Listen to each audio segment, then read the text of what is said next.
My name is Andy Moran. My firm is Ad Astra Financial Planning, and my unexpected hobby is van camping. Welcome to Unexpected Hobbies of Financial Advisors, the podcast where we interview fellow financial advisors about their pursuits and pastimes beyond their professional persona, some of which may be surprising to their colleagues and clients. We're interested in what makes them tick and how their unexpected hobbies might or might not relate to their everyday lives. Here's our discussion with this week's guest. Welcome to the Unexpected Hobbies of Financial Advisors podcast. I'm Brian Wright with Fiduciary CFO, and alongside me via the other square on the screen is my other square in the office, typically, Joshua Walker. I'm as square as they come, Brian. It's great to be here. Indeed. We are excited to have Andy with us today to talk about his unexpected hobby, van camping. Hi, Andy. Thanks for coming on today. Hey, thank you, gentlemen, for having me. Excited to talk about van camping. Right. And I'm excited because I know what van camping is, because I know what a van is, and I know what camping is, and that seems ridiculous, but if you've heard a lot of our shows, people come on and they have something that I have no idea what it is. So I'm at least I don't have that anxiety going in. It's like, all right, we're going to talk about van camping. This will be great. So tell us about the wonderful world of van camping.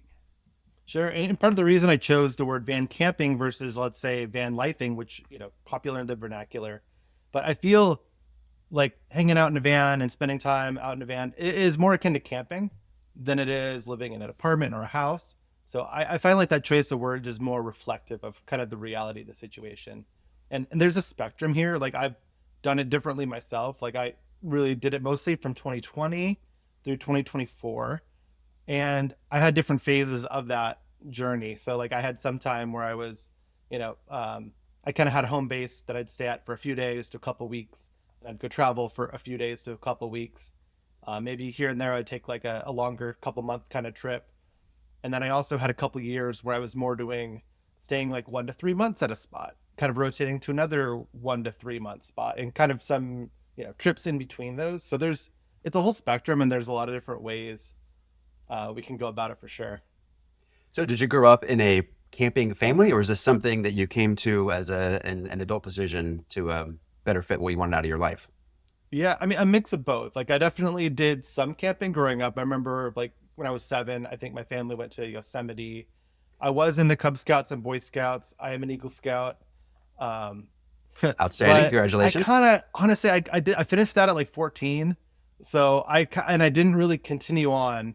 Yeah, it was kind of a rushed Eagle Scout journey there. So I kind of fell away from the outdoors, honestly. And I kind of, as I got into programming and I became like a huge academic nerd, I was more of a jock in high school. Then in college, I became a huge book nerd. I was really more of an indoor introvert kind of guy. So it wasn't really until maybe like 2017, 2018, I started reconnecting with the great outdoors and wild camping. Maybe tangentially, what kind of even got me aware of the fact of like wild camping versus like, let's go to a campsite. Cause like I grew up more with like that. You go to a campsite and that's a thing. I really realized like how much of the country is actually just like open to camp on, like wild camping. I realized that I think it's like 2018 when I first went to Burning Man, and you realize like so much of the land there is Bureau of Land Management. You're like, what is that? And you start looking around at like maps of the US. You look at Bureau of Land Management, the National Forest System, national recreational areas, and there's a large swath of the country, especially west of the Rockies. Admittedly, there's a lot less of this kind of land east of the Rockies, but west of the Rockies, there's quite a bit in the Southwest, and then kind of up through to, even towards Canada. In Canada, they've got a similar system called Crown Land, but that's a whole other topic. Okay. So you got back into it several years ago. Did you go in whole hog, or is it a dipping the toes kind of thing? Because Burning Man, that's like a big production thing. You're out there for like a week or more, depending on how much it rains. And so, yeah, how did that transition come about? Yeah, I'd started off. So in Burning Man, there is like these regional events. So I think it was maybe 2016. I had a friend that was getting married. So I went to, there was a regional in the Santa Cruz Mountains. So it was like more of a weekend camping trip. So I think that might've been, I also had a friend that was going to So there's Renaissance fairs people know about. One of my friends he was into this like more of like medieval reenactment instead of like more like Renaissance era, but like it's kind of like a weekend camping trip in the mountains by San Diego. So I think that actually might have been my first, or that other. So around that era is when I started going to these kind of events. Obviously, it's a little different when you're going to a big event. There's a lot of people versus just going on your own and it's totally wild. But that kind of whet my appetite for getting more time in these like beautiful natural spaces for sure. So last month we had on Anne, and she was working in concrete jungle, Los Angeles, and getting up to the Sequoia Park was transformative in her life and her hobby and her career. Where were you living that made you think that nature was something that was you needed more of in your life? Yeah, I was living in San Jose, California. I'd been in tech, and honestly, like the idea of like, hey, I could, spending some time in a van. It really started kind of at like the lowest point in my life. It was kind of the end of 2019. I was going through a lot of crazy stuff in my personal, professional life. I was kind of feeling depressed. Like wasn't really living the life that I wanted, which included a lot more travel. I didn't really know that I wanted to stay in the Bay Area. I was kind of originally, when I joined my company, it was like, you're hearing the stories of like in 2 to 3 years, we're going to IPO. So I was thinking, okay, great. I'll have this big IPO and I'll take some time off, figure out my next move. But, as the years kept going, you're like, okay, this IPO, this is never coming, is it? So I kind of the thought experiment occurred to me in my head as I was like in this really low point in my life. Like, hey, what if I liquidated my 401k and I just traveled the world? Now, I wasn't going to actually do that. Definitely not financial advice to do that. Thought experiment. Yeah. But just a thought experiment. Yeah. It made me realize like, okay, I'm not I don't feel like I don't have anything to live for. Like I do, there's actually a lot I do want to do. And there's a life out there that I do want to live. And as I was kind of like ruminating on ways to make that life happen more for me now, one of the things I considered was I had a friend from back in like 2009. He had a Honda Element. And I remember thinking at that point, we're in a small town in Ohio where we'd go to the big city of Pittsburgh for the weekend sometimes. And, he had this Honda Element. I just remember thinking like, man, you would just like throw a mattress in the back of this thing and like just spend the night somewhere for free. Cheap college student. But that thought like was still in my head. And, I started looking around. At that point, I was looking at renting Airbnbs.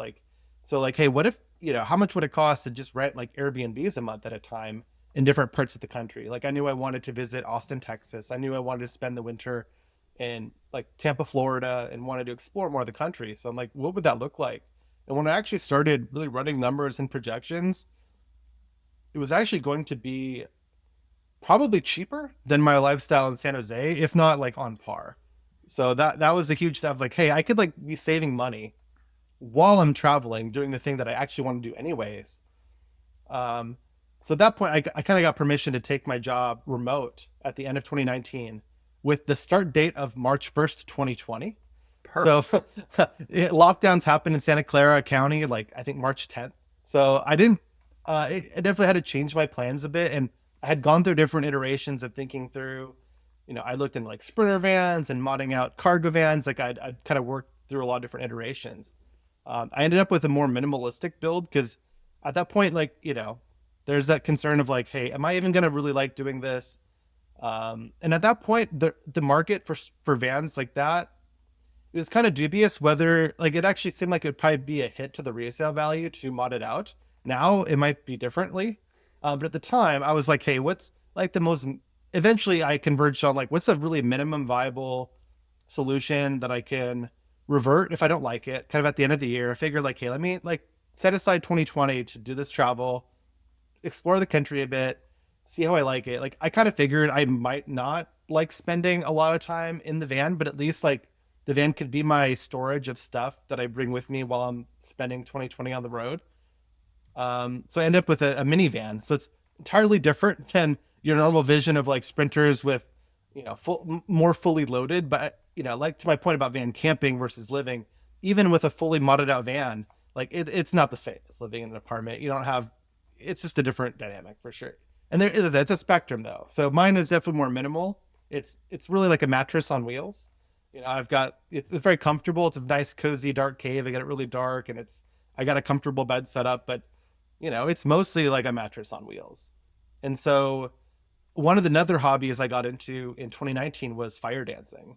So there's not a lot of these kind of events in the country. It's a pretty small community.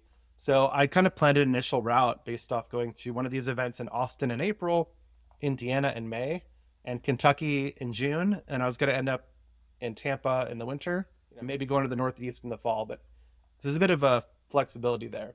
So that was kind of the initial kind of mind map. And honestly, I started by iterating. So like first it's like, okay, let me get this van, let me like sleep in the back of it in my flat driveway for a night or two. So first it was like, okay, what's it like to even just like sleep in this thing at all? Then it's like, okay, let me scout out sites, maybe like, so the nearest site was like about 3 hours, but it seemed like a pretty nice kind of setup. And I'm like, okay, let me try going to that site 3 hours away and seeing what that's like, doing that for like a weekend, doing it for a couple days. And then I took like a week-long trip to Flagstaff, Arizona. That was kind of like my bigger trip. And then I was like, okay, let me do like a 2-week trip up to the Pacific Northwest. And I haven't looked back since. So I heard Indiana, which makes my ears perk up, and I heard May, which as an Indiana guy in May, there's only one reason to come to Indiana in May, and that's for the Indianapolis 500. Tell me you came to the Indianapolis 500. I didn't even know that was when the Indy 500 was. Oh, okay. All right. Well, you'll have to drive back in May. Well, maybe, because there is this event too that's called Kinetic Fire, I think it's called, but it's one of these like fire jams where people are doing fire spinning. So another kind of unexpected hobby, I guess, there. But I think it's usually in Indiana. Maybe it changes, but I think it might have been in Ohio. But I know when I was looking, it was in Indiana. Oh. But the NFL draft for me, that's another thing I would love to go to. Actually, I'm a huge NFL guy, so I would totally go for the NFL draft. That's probably in January. We have the combine. Here. It's our Scouting combine. Yeah, the combine's here. You do that. That's true. Draft moves around. I forgot about that. Yeah. We've had the draft, yeah, but the scouting combine, we got the hospitals and the hotels and the elevated walkways. It's a beautiful time to be in Indiana, says the man in Orlando. Yes. So have you had the same van continuously through, or do you every so often get the itch and the bug to upgrade, grass is greener, or do you develop a bond with the vehicle that you've traveled with for so long? I mean, a little bit of both. I still have the same van. I definitely still love it. I hope I can get a lot more miles out of it. I hope it's a Toyota, so it's hopefully reliable. I keep it running for a while, but I definitely do imagine, especially as my business grows, I start having more kind of positive cash flow again, that it can really support potentially upgrading to different vehicles. I don't know what that looks like. I do think about various options. I've also tried like renting like more like stationary trailers and RVs just to like see out what that's like. Although driving one of those things is kind of a different beast than just like staying in it for a few days. So I could definitely see myself upgrading, especially adding more off-roading, like more four-wheel drive capabilities, more of clearance can be useful in some of the terrain that I traverse. So yeah, I definitely fantasize about upgrading, but I've also been pretty happy with it for sure. And at this point in my life, I'm not currently, now I'm in an apartment or a house, signed a lease. So it's like, I'm definitely not living the same full-time. Just this summer, I kind of got rooted again, but I'm kind of eager. I kind of miss it. And I do have a trip planned in the fall. I need to go I'm going to the Northwest for FinCon. So I'm figuring make it a road trip. I'm hoping to maybe extend it a bit. And I would love to do some more of the summer too, but kind of we'll see how it all plays out. And you mentioned all sorts of places across the United States. With four wheels, you can cross borders. Do you head up north to Canada, south to Mexico? How far? I mean, first of all, how far could you get? Is like Argentina on the menu, or do you want to stick with places where you can speak the language? Yeah, I mean, for my van, I'm probably more comfortable in keeping it more in the U.S. and Canada. I have a little bit of nervousness about bringing the van to Mexico. I know there's a lot of people who do it, especially along the Baja coast. I've more, when I've done Mexico, I've more just like flown, and I'll stay somewhere for like a month. I did a month in Cancun last January, and then a month in Puerto Vallarta last March. But I really just flew in for those. There's different logistics to navigate there, and you have to get Mexico specific insurance. But I have taken it to Canada, so that was pretty fun. I like kind of up by Vancouver area, like a little bit east. I would definitely love to go back again, maybe this summer. So we'll see. Sure. You've spoken about doing this with friends, and to some degree, there's a community of people that do this. Is that more of an online notional community, or I mean, aside from events like Burning Man, do people do this together in groups, or is it strictly I'm getting away and I'm doing this solo on purpose, or is it to Yeah. each their own? Yeah, it could vary. Like, so for me, a lot of my time was just spent with me and my partner. We would use it to get away from people. Like, we just enjoyed being in the middle of nowhere and the solitary nature of it. And it's probably not for everybody, right? In that sense, a lot of people love having more of a communal. There are definitely, so there are a lot of online communities, like you mentioned. There's like Facebook groups that are, desert explorers, like of the Mojave. There's, you know, there's different like regional groups, like mountain explorers of, the central, the mountain range or whatever. But there's also, I would say, they're in Quartzsite, Arizona. That's kind of a spot where they have long-term camping permits where you can stay like 7 months. I think it's like from September through April or something like that. And you pay like $150 or something, and you can stay there for like 7 months. And they have maybe showers, like laundry kind of stuff. I think there. So in Quartzsite over the winter, it it feels like Burning Man for Midwest snowbirds. There's a ton of people in the RVs from Minnesota, Wisconsin, Indiana, and they all come out in their RVs and they're like camped together. It seems that there's a lot of good community in that amongst those folks. There's a lot of people that bring their ATVs down, and you see these people riding ATVs together. Like, so that could be, maybe that'll be me in 30 years, but we'll see. But that's probably the biggest event. There's an event I think that's called like Rubber Tramp Rendezvous that's at Quartzsite as well. I didn't really do a lot of that. Like, I've been to Quartzsite a couple times. I do have a couple stories from there, but like I didn't really like engage with the community. Like, for me, the van life, I mostly just enjoyed being like off the grid and disconnected, really having experiences with nature, and then kind of like the stars and meteors and stuff like that. So when you're Sure. out there, is there any other, like, do you go out and do you paint? Do you write? Do you meditate? Like, is there any other, or is it just going to go out and breathe fresh air? I mean, are there any other activities once you're out there? Sure, yeah, those are definitely all things like I like doing yoga, going for walks. That's a big one, just kind of exploring the area. Sometimes I'll look for rocks. There's certain areas we'll go and you find like a bunch of crystals in certain areas, like of the Mojave. I like reading and writing. So it's good for just, any kind of activity that you normally do that's not a communal one, like any kind of solitary. So you could do like the fire spinning kind of stuff. Although you probably don't want to like burn the forest down. So maybe the non-fire That's frowned versions of upon. those. Yeah. Like there's LED versions of that stuff you could, for fun. Yeah, stargazing was one of the big ones. That's kind of where I fell in love with stargazing was, well, actually, it wasn't the van camping deepened it. It started with, I got a Pixel phone when they just started rolling out the astrophotography modes. And just when I was locked down in pandemic, I started taking just like astro photographs in my neighborhood. And it's just kind of been crazy to see like how many stars that are there that you just can't see with your naked eye. So that inspired me to get, it's like this $35 pair of binoculars, but you bring it, put your eyes, and you see like 10 times as many stars as you see with your naked eye. So you kind of like you start to like see like all the things that are around you, and then kind of going into those remote locations with low light pollution, and you see all of those stars with your naked eye, and then you add the binoculars and you see like 10 times more stars. It gets kind of nutty. And I started like getting curious, like, what does it mean that that's like a red gas giant spectral type 2b, or you start like diving into that stuff, and it just led me into getting nerdy on astronomy for a bit there. Oh, now you're speaking Joshua's love language right there. So 6 or 8 years ago, we were homeschooling my daughter. She's 20 now, so she was 15-ish at the time, and she got a telescope for Christmas. And I think the one most amazing moment, I don't know if she cared, but the thing that I found amazing was looking at Vega. You look at it with naked eye, it's white because they're all white. But then you look at it through the telescope and it's blue because the cones actually get activated. And like, oh my gosh, that star is a different color through the telescope than it is just looking at it. And that was my memory of that. And to do that, not just in the backyard, but out in like way out in the wilderness would be really something, I imagine.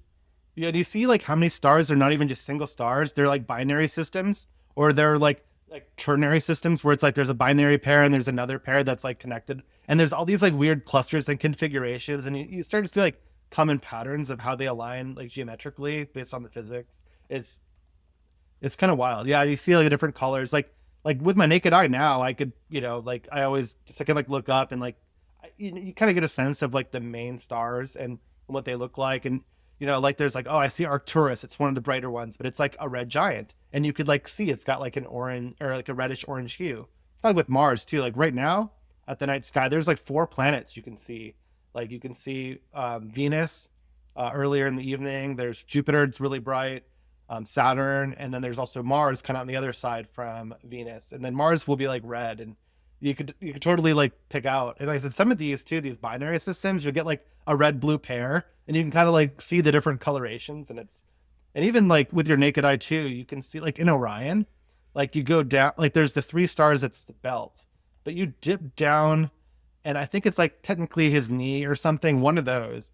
It's actually like I think it's like a globular cluster. I might be getting that wrong, but it's some form of like, I think an interstellar birth rate, effectively. So like stars are being birthed out of this thing, and you look with binoculars or telescope, and you see, a lot more. It looks kind of like almost like a little cloud puff or something, but it's millions of stars. 4 million stars, yeah, not one. Exactly. So do you have the calendar circled like many years out of like these celestial events or whatever? It's like, oh, this comet that hasn't been around in 20 years is going to be passing by, and we're going to make sure we're out in the middle of the Mojave in order to see it at that time. Like, have you gotten that obsessed yet? I should. What I mainly did was I put on my calendar when the new moons were, because I knew those would be the best time for visibility. So that doesn't always line up in terms of when the best events are. But also, like, now having done it for a bit, like I kind of have a sense of like when the big seasons are, like late July, early August. There's like 4 to 6 showers happening at the same time. It's a really good time to go out.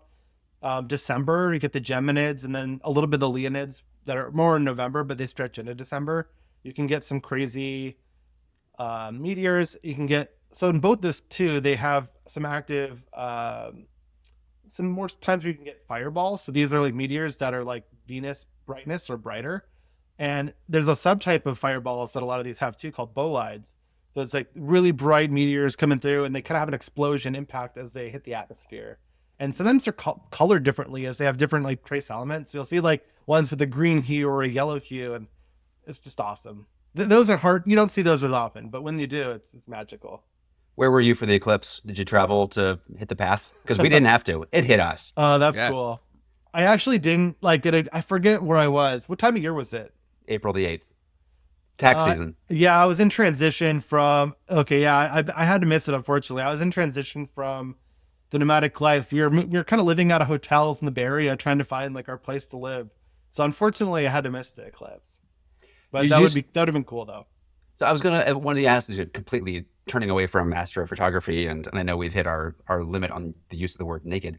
So what you mentioned the word nomadic, would that be something you would describe? Is that a label that you would own, or is that like, not that's not so much? Oh, definitely. I mean, now I'm definitely, I don't know if I can claim that title anymore. I signed a lease, and I'm kind of like mostly here now. Like we travel in sometimes, so at least. But I would you say hung art on the wall, man. 2020, you're planted. Yep, begrudgingly domesticated. Yeah, I definitely, it's still a little bittersweet. Like it's nice to have a stable place to live. Like the house I'm in is great. Like I love it, but I do definitely miss some of the nomadic life for sure. I probably will do more of it in the future for sure. Absolutely. But yeah, for now it's a little bit bittersweet. So when you're out and about, mostly out, what's food prep like? What's on the menu? What are your heat sources? How do you handle washing up? And then leading into the sanitation question. But let's start with food. Yeah, at some degree it depends on like how long you're out to. Like a lot of times I'm like, if you're like on the road driving like from a destination like A to B, and like maybe you're camping along the way, it's a little more you could like resupply with things as you go. So I mean, honestly, I feel like eating on the road is definitely harder to get, especially if you're like going to be on for long stretches of time, right? To have like nice fresh veggies and all that. So it kind of depends on the duration of the trip. But a lot of times it's just, we'd have like a Coleman stove, and I mean, a lot of times I'm just eating like sandwiches and like basic stuff. But I would say like sausages and peppers and onions was kind of a classic. I could get a little bit of meat and veggies. Yeah, a lot of it will depend on kind of how long I'm out. And Yeah. Do you have cold storage? Was that again? Cold storage? Yeah, can you keep stuff cold? Yeah. I mean, we do have like but it does. Yeah. So effectively, we would use kind of like one of those like deep cold kind of ice. Well, I also had a Dometic fridge too that I could run off battery for a while. So depending on where, but it wasn't good at keeping stuff like frozen, even though it was supposed to be a freezer. So there was some trade-offs there. Definitely like was more limited options than if you had like, like a real freezer and a real mini fridge. But get the job done for like while you're kind of on the road. Yeah. And how often would you have the chance to resupply? Like, okay, I can't keep stuff cold, but I need more creamer. How long would you go between pit stops? I mean, I usually didn't stay at a spot that long. I usually wouldn't stay at a spot longer than like, I would say like even like 3 or 4 days is like longer than I would usually like. A lot of times it was like, I'm going to spend the night here, like on the road to somewhere else, or like, I'm going to go here for a couple nights. So a lot of them were quick trips. So there wasn't like having to have a ton of storage or like like I feel it does create more logistics for sure. Um, but there's also some of my nomadic time was, we're like gonna stay at this short-term rental for like 1 to 3 months, and then like but we take like weekend trips from there. So a lot of my trips were like, a few days. So it definitely varies though. But yeah, I probably don't have the best kitchen solution to be honest. Like it's hard to have like the same level of that. That's okay van camping versus van life because I feel it's more akin to camping in that regard for sure. Sure. How many miles are on this van? Yeah, I probably put about 100,000 on it in the last 4 or 5 years, maybe. Okay. Yeah, that's quite a bit. That's real mileage. Yeah. My partner also, she had a Subaru Impreza, so we did spend some time, like a couple trips we went on where we take her vehicle instead but we couldn't really sleep in it, so that was more like if we knew we were going to be staying at like hotels or we had a route that was less dependent on the car camping. But Sure. we probably did mine for most of the let's camp in the vehicle kind of thing. Okay. And then so for like showers and keeping clean, how does that work when you're at a camping level thing rather than a living level thing? Yeah, so they have like kits like like shower kits where you can like, well, in theory, right, you could like kind of put like a bucket below you to catch water, and there's like solar showers where you put a bag full of water and you hang it up and it can get hot, but they're kind of a pain in the butt. I use them sometimes, but a lot of times I'm just, especially if I'm out for like a couple days, maybe I'm just using a lot of baby wipes to be like, just Make like do. grungy camping style, like for sure. Yeah. But people might have different levels of, like I said, sometimes you put a bucket and like do the water and all that. But I'm also a member of, that's why I'm a member of a gyms that have showers. So as I'm traveling a lot of times, it's like, okay, let's stop at the gym and get a shower. It keeps it nice and convenient for sure. Van camping / LA fitness. Yeah. Yeah. So then what would be your temperate zone? Like how cold are you willing to tolerate and how hot are you willing to tolerate? Because I'm guessing you're not running your generator for air conditioning all day long. Yeah, that's not ideal for sure. I mean, I definitely have had times where I'm like running like a fan overnight, but yeah, you can't, like you wouldn't be able to run like a window AC or anything like that off a, like a kilowatt hour battery or whatever. Right. So yeah, I mean, I feel like at night, the ideal is probably like, I like what's like in the 50s. It's probably like my ideal temperature. I mean, yeah, it could go down into the 30s and probably like up into the 60s would probably be like the nighttime temperature range. The difficulty that is like the day and night is always going to be different. So kind of finding the alignment of those can be tricky. So like I love spending time in the Southwest of Mojave over the winter, like December through March. It's really nice. Over the summer, it's really nice to go to the Northwest, but it can still get hot during the day, but usually it's more cool at night. Similarly with Flagstaff, Arizona, I really like going to high elevation parts of the country when it's summer. It'll be like, it might be like in the 80s during the day, but like at night, it's going to cool down to the 50s. So that's usually one of the big tricks is like going higher elevation to cool down is usually one of the, especially if you're not in an area where you can, go further north or south very easily. Sure. Yeah, one of the most memorable camping experiences I ever had was getting ready to do the Grand Canyon in Flagstaff. The first night we were at the rim and there was 20 inches of snow and we had tents and it was no thank you, never again. But that was a tent in winter. My partner actually, it was April. Yeah, I almost died like coming out of flags. So this is my partner's car though with their Subaru. We like going west of Flagstaff, returning from a big trip we took. Actually, I went to XY Live in Denver in 2022, and we kind of continued on and did an extended road trip for a couple more months. We stayed in Kansas for a month, visited some family out there, and as we're coming back around, is November, and we hit the first snow on Flagstaff. So actually, we hit a patch of black ice, unfortunately. Ooh, And you know, she did like everything right in terms of how you navigate that, but just the only option was really to go off the embankment, and then our car kind of like ended up rolling, which was very scary. But thankfully, we're still here in one piece. But that it reaffirms my desire to never live where it gets icy. Like I had some winters in Chicago and Ohio, and places with hills. Like I had moments where you'd feel like the car, you know, hitting that ice. Okay, I don't really want to have that risk myself. So that's kind of a thing I try to avoid. sure, But evidently, if sure. you're going to roll a car, roll a Subaru. Yeah, no, that's not why now she's looking for a car again. It's not And we're yours. looking at Subarus is one It's of the not yours. Yeah, right. Yikes. Okay. Okay. better All the right. car than us. Yes. So you at some point ended up in the Bay Area. Do you have family that you were leaving behind when you do this, or is family on the destinations to where you're going? As we're sometimes hesitant to ask people about their family backgrounds, but what role does that play in your going to or getting away? Yeah, honestly, a bit of both because my immediate family is like in the Bay Area, so that's part of what kept me there so long. I mean, also the tech industry. So like my job was in the Bay Area. I'd kind of acquired a lot of my friends were in the South Bay and San Jose as well. So I think I was feeling a bit maybe stuck or rooted there a little bit. But I also have a ton of extended family all throughout the Midwest. Like my dad's an oldest of 9 from Wisconsin, and my mom's like, I don't know, fifth of 8 from Minnesota. So we got family all over, you know, Wisconsin, Minnesota, Indiana, Ohio, Tennessee. So kind of like all over. So I did want to visit. So actually, this brings me to so like my 2020 plan. Part of that road trip with the fire festivals, I also did plan to like reconnect with a lot of my family that it's like hard to see because I've some of those like my dad's 9 kids. A lot of them have several kids themselves. So I got like maybe like 40 or 50 cousins on one side of my family. So it's hard to like see them all. So I was hoping as I'm like on this road trip, I'm going to swing by and kind of visit a lot of these people, drop in and get to actually spend some quality time with them.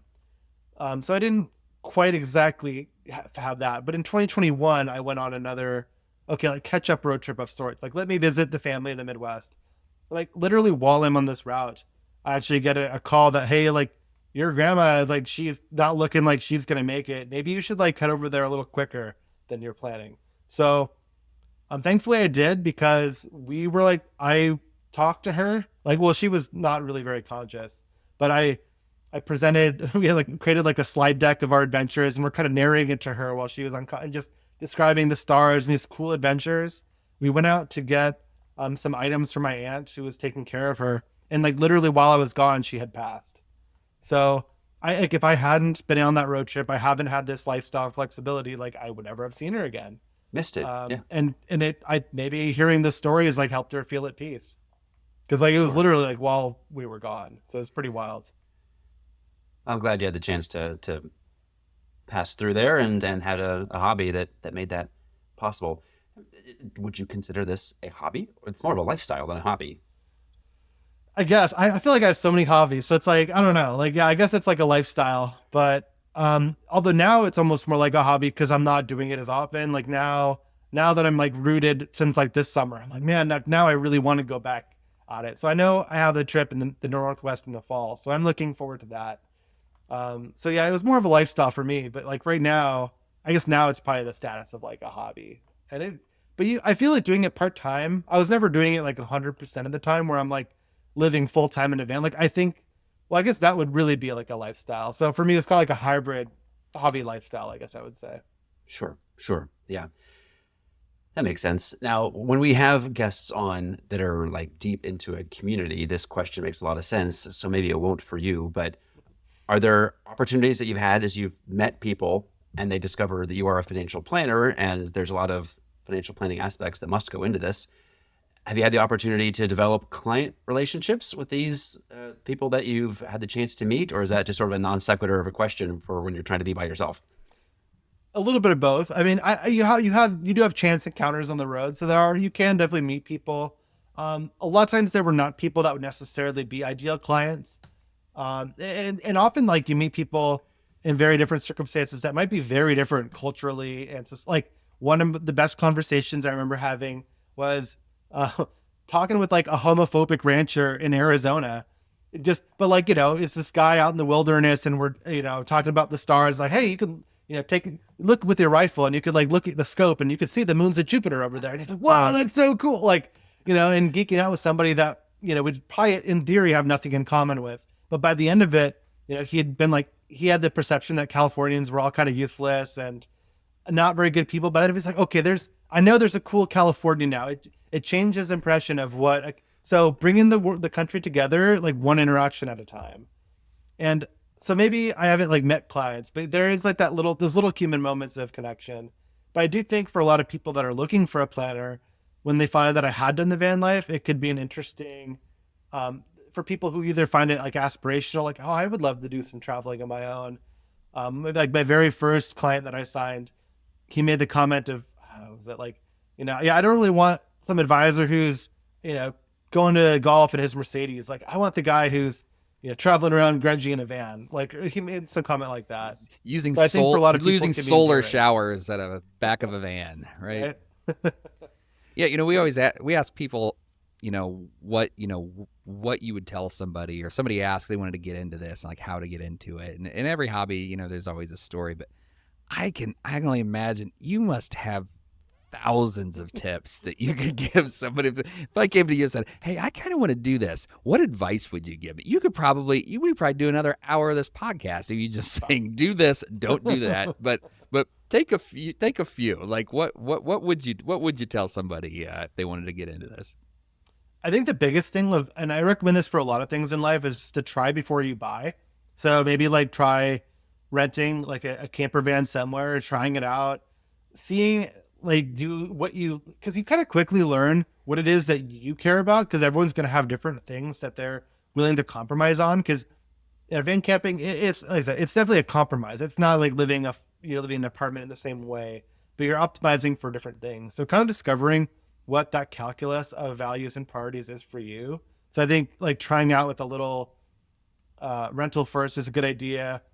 One of the best databases, probably the most broad database, I think it's like freecampsites.net. But I would say maybe like if someone's curious, like look at that and see like where could you go to like try it out near you potentially. Or maybe you want to, go on a trip in the Northwest or the Southwest or whatever. But I will say with freecampsites.net, you get a lot of things that are like, oh, I parked at this casino parking lot. So they're not all like necessarily campsites. So definitely like check and read them and like get a sense of like, okay, is this a place I would want to spend a night or two? Walmart parking lot. Yeah. Yeah. Right. No, there's a lot of those. But if you're on the road looking for a place to stay, maybe that's fine. I don't know. Like I definitely have spent nights at just rest stops while I'm on the road, right? Just looking for, like in California, you can stay for 8 hours, so you can like sleep at a rest stop or whatever. Different states will have different policies or rules, but yeah, I think just starting small, trying it out, and like maybe just like looking around at like where would I go, whether that's like a trip or if it's like, hey, where is like within a few hours of where I live, because where you live, you may not have a lot of open camping. Like I said, east of the Rockies, it's definitely more limited than it is west of the Rockies for sure. So that'll obviously play like a big role in it. So I'm renting a car on Friday, Avis, loyal for life, but van in which to camp was not on the menu. So where would you go to do a rental? Is that a Cruise America kind of thing, or is there something that I've never heard of? I should have probably prepared a list. I know there are like websites out there for van rentals. I forget. It's a thing. Okay. Yeah, I know it's a thing. I don't have the resource at hand. I remember, I think I have compiled the list at some point, so I may have to get that to you later. Okay, but that is a plausible thing. You don't just have to. Yeah, I bet if you search like camper vans rentals, there are services that are like regionally specific. I've definitely seen them out on the roads, like especially if you're going along, like for me, when I was staying by the California coast, you'll see a lot of these like, or in the Northwest, you see a lot of like these rented vans with like brands on them. I forget the specific brands, to be honest. U-Haul. They exist. Yeah, a lot of people, definitely people have done that for Burning Man for sure. But the gas mileage is not going to be good. But, No. you know. Okay, so you've been doing this several years now, and like Brian mentioned, you've got tons of tips and stories. But do you have any special memories that if you find yourself somehow rooted in one place forever, what's going to be the special things that you look back on this several year season of your life? Yeah, I have so many. Like I feel like I have I have probably like more than a lifetime's worth compared to a lot of people. Like I've got so many different things I could take with me the rest of my life. A lot of, I would say two categories that for me that really stand out are animal encounters and celestial sightings. So just to give you like a smorgasbord lay of the land here. So one time I remember, I think we were staying in Lake Havasu. We just drove off on some desert road and we kind of look out on the horizon. We see like 30 burros, like going over this hill, like 30 wild burros. It's just really cool seeing this whole tribe of them going into the sunset. Similarly, I remember once I was on camp hanging out by Lake Mead, and then there's like a smaller pack of like 5 or 6 burros that like came up. They're like kind of shy, and they you could tell they wanted to go to the water to drink. It's just really cute, these baby burros. Time in Quartzsite, I remember a couple of these kit foxes that came up to us. They were super cute. Like you just want to like love them, but you know, obviously they're wild. I didn't like go and love them, but you want to love them. And another time at Quartzsite, we had a kangaroo rat that wanted to share our fire with us. It was super cute because they're like little rodents, but they got like little poofy tails, like little pom-poms at the end. That they look really cute. Which makes them less rodenty. Yeah, they're cute. It's similar like when we were in like the woods in New Mexico. There's like this skunk that kept checking us out. It kept like coming up, like sneaking up because it was like checking us out. It was as curious about us as we were of them. You know, I remember being in Utah and seeing like a field full of pronghorn just like coming by. I've had encounters with coyotes and other kind of animals, like along the coast of California.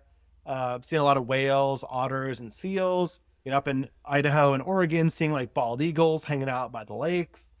In terms of like celestial sightings, right? Like a few different nights where we saw like hundreds of meteors. Like most of the time, maybe you're seeing like 5, a few, or 10 or dozen over a night. But when you have really active showers, really dark skies, we had a few particular nights where you'd see, hundreds of them, and then maybe like a dozen or 2 dozen fireballs or so. There's like maybe like 3 particular nights that I have in mind. And, you remember like where you were when those things occurred, and a lot of good memories like that for sure. So many of them.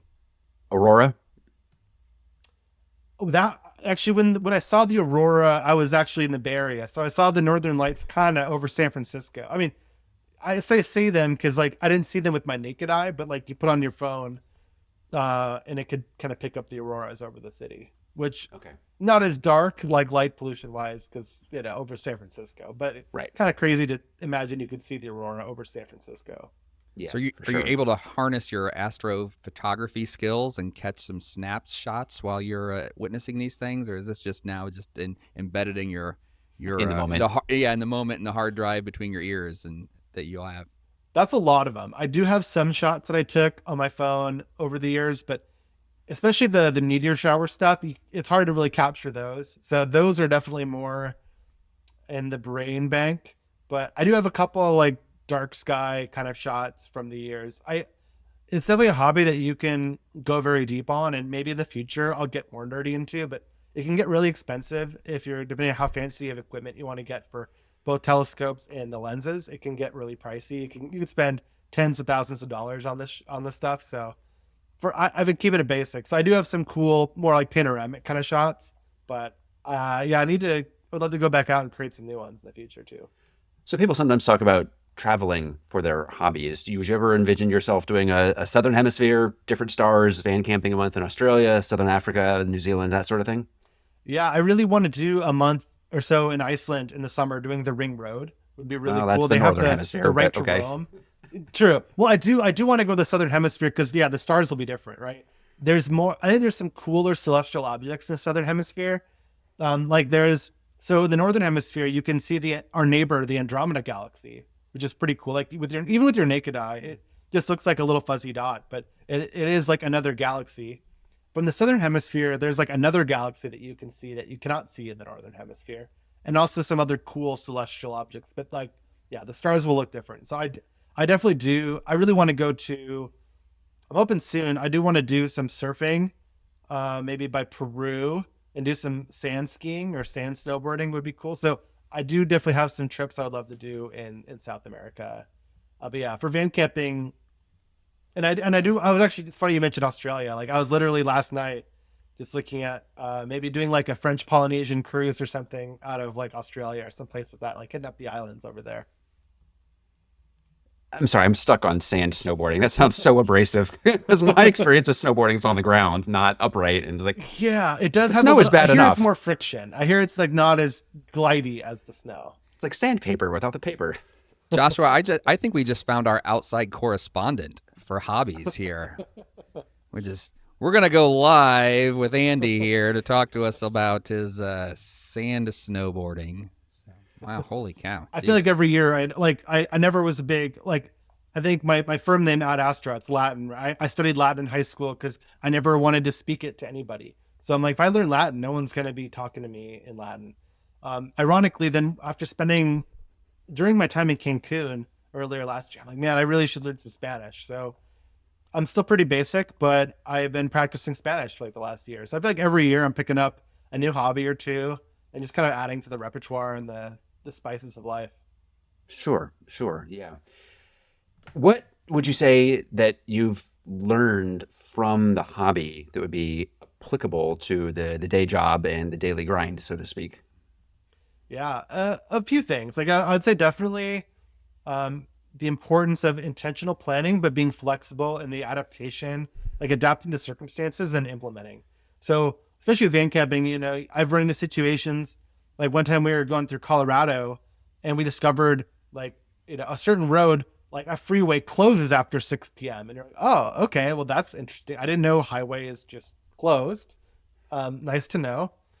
Or just, you go and then the weather is not what you expected. So you kind of have to just, or the weather could change and you might get stuck somewhere. Thankfully, I didn't have a lot of that, but you do have to be flexible. Just stuff happens in life, right? So I think those are probably some of the big ones. An interesting lesson that maybe is less actionable, but just fascinating to me is, I don't know if, so there's Rene Girard, a philosopher, has this theory about mimetic desire, how we desire what we desire a lot of times because we see that other people desire it.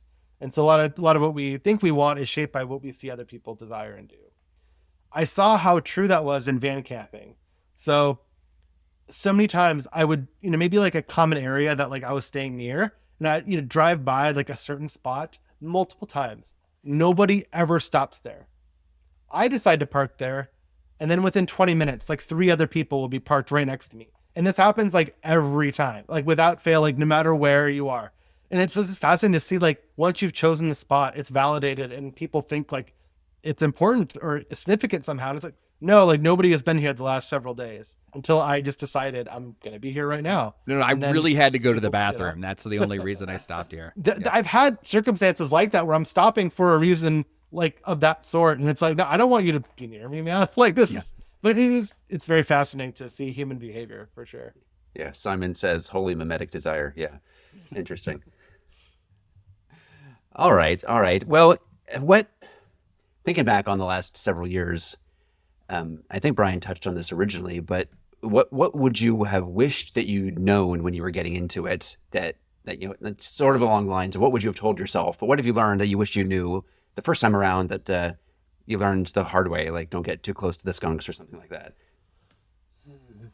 I don't know if I could think of anything, to be honest, in that vein. Like I kind of wish I started it sooner. I think realizing like how much life you can live off not necessarily as much dollars as you think it takes was, I think, a big one for me, especially when I was in a job that I was kind of like stressed and depressed and not really enjoying it. Feel like I wasn't really living my ideal life. Like I wish I knew sooner that something like, but maybe for me, I had to hit that rock bottom to consider like other experiments in living. So I feel it's all part of the journey, part of the learning process. So yeah, I've like picked up little things as I go. You realize like things that you really value, but yeah, it's all been part of the journey. And this will be a hypothetical for you, but I know that there's people who do the van life as a family and raise kids in that Yeah. vein. Is that something, looking into the future, do you think that's sort of at the crazy end of the spectrum, or is it, yeah, I could totally do this with my kids and grandkids someday? Yeah, I could definitely see at least part aspect. Like, I don't know that I would do it full time, but I could definitely see doing like road trips of like a few days, couple of weeks, couple of months, and try. Yeah, I think it'd be a really cool experience actually for kids. I mean, obviously kids add a lot of logistical complexity, but it could definitely be done. Like I've seen families traveling together, and maybe actually as a kid, I know my family. I actually traveled in my family's minivan. We didn't like spend the night in the minivan, but I do remember at one point, I think I was like 12. We did like a family road trip through visiting family in the Midwest and coming back around, seeing, a lot of national monuments. So I think that did inspire me a little bit. And I didn't appreciate it maybe in the same way that I would now, but I think it was really cool having these memories of like, Yellowstone or the national monuments. Of course, like now I'm drawing a blank on their names, but like, you know, uh, but The parks, the forests, the the parks, monuments, the forest, the monument. I'm thinking the of seashores, yeah. what's the four presidents? Like, how can I not remember the name of that? Mount Rushmore. Mount Mount Rushmore. Rushmore. Okay, that was in my head. I'm like, it's killing me. I can't remember the name here. It's right there on their license plate, yeah. Yeah. So no, I think having those kind of memories, the different kind of ways you could live, the different experiences, I think it's really powerful. Like I definitely have had unique experiences like that have shaped. Like in college, I had a time where I spent, this is kind of an aside, but I got to spend a fall semester in a renovated 13th century Carthusian monastery in the Austrian Alps. So that really was amazing. And you got to like take the train Thursday afternoon, go to a totally different country, come back on the train Monday morning. So just having like, I think experiences like that really, I will cherish them the rest of my life for sure.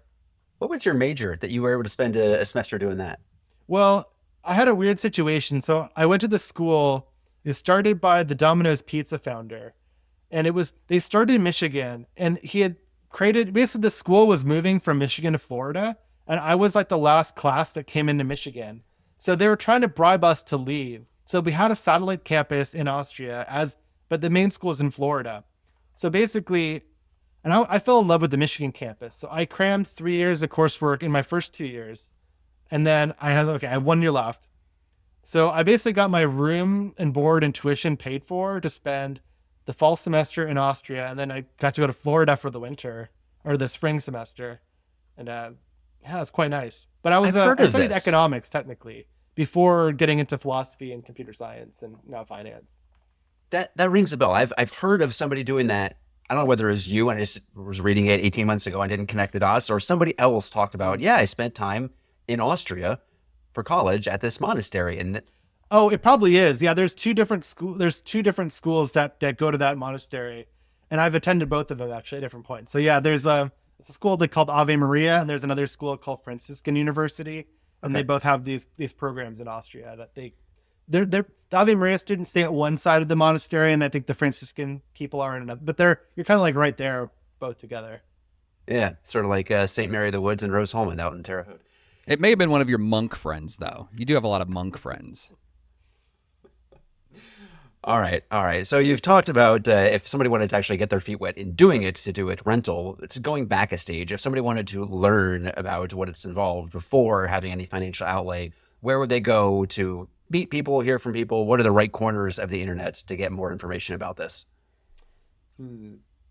Yeah, I don't know if there's like a central repo. Like there's like Reddits you can go on. Like I think there's like a Reddit van life or things like that. I mean, a lot of people on those forums are aspirational. A lot of them are not actually doing it themselves. So maybe take it with a grain of salt. Well, same thing in the XY forums. Right. And similarly, there's like influencers that will like, there's a lot of people that create content around it, but like, you never know, like to the extent of like, how much are they presenting like a certain image of the thing versus the reality? Cause there's an incentive. I mean, in that, I'm sure there's content that's like, let me show you the dark secret of the reality of van life. The underbelly, yeah. There's like Facebook groups. I don't know that I have like a central recommendation, but there's a variety of places on there. Feel free to reach out to me, connect. We could feel free to jam. But there are Facebook totally groups makes out sense. there too. Yeah, Yeah, you talked about how individual it is. Each person is trying to get their own thing out of it, and you're building with the end in mind. So of course, there's not going to be Central Van Life Inc. that. It's I mean, not that kind of thing. probably an interesting way to check it out would be going to if you're able to go to Quartzsite. I don't know. For most people, if they don't live by there, it's probably not going to make a lot of sense. But it's like it seems like a big hub or gathering spot for a lot of people. I never like engaged with it. Like I camped in Quartzsite, but I would be like away from all the RVs and the people. I'd be like, I'm gonna go a few miles further. But if you were wanting to meet people, that might not be the worst place to do it. A lot of people there, I think they seem like they've been doing it for a while, for sure. Methinks with the amount that you're protesting about this, that Quartzsite Central is going to be in your future.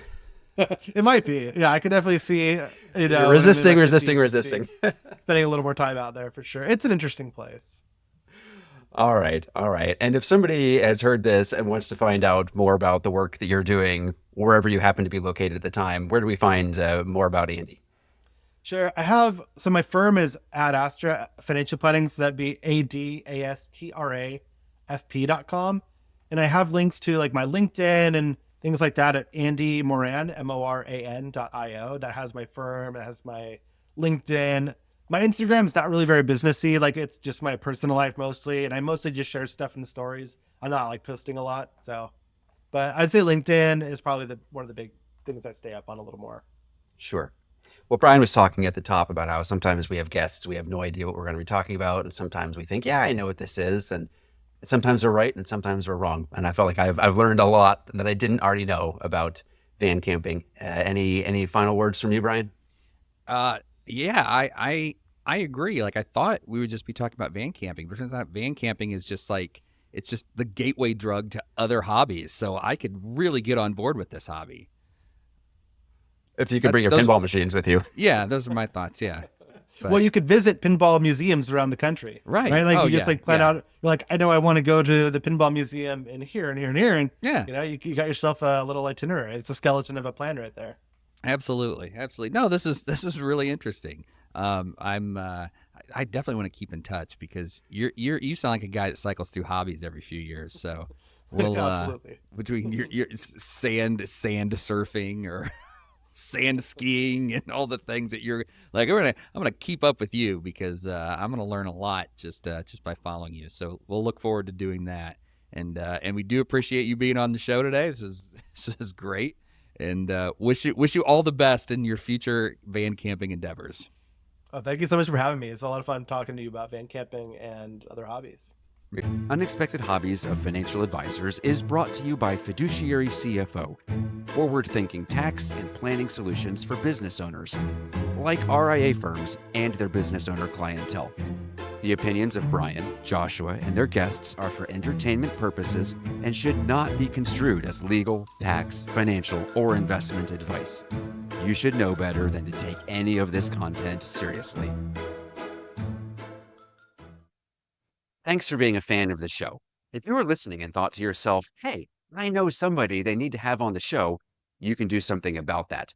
Go to unexpectedhobbies.com/nominate and tell us who they are and what they do that's so interesting and unexpected. If we agree, we'll send them an invitation and we'll hope they say yes. Now it's unexpectedhobbies.com/nominate.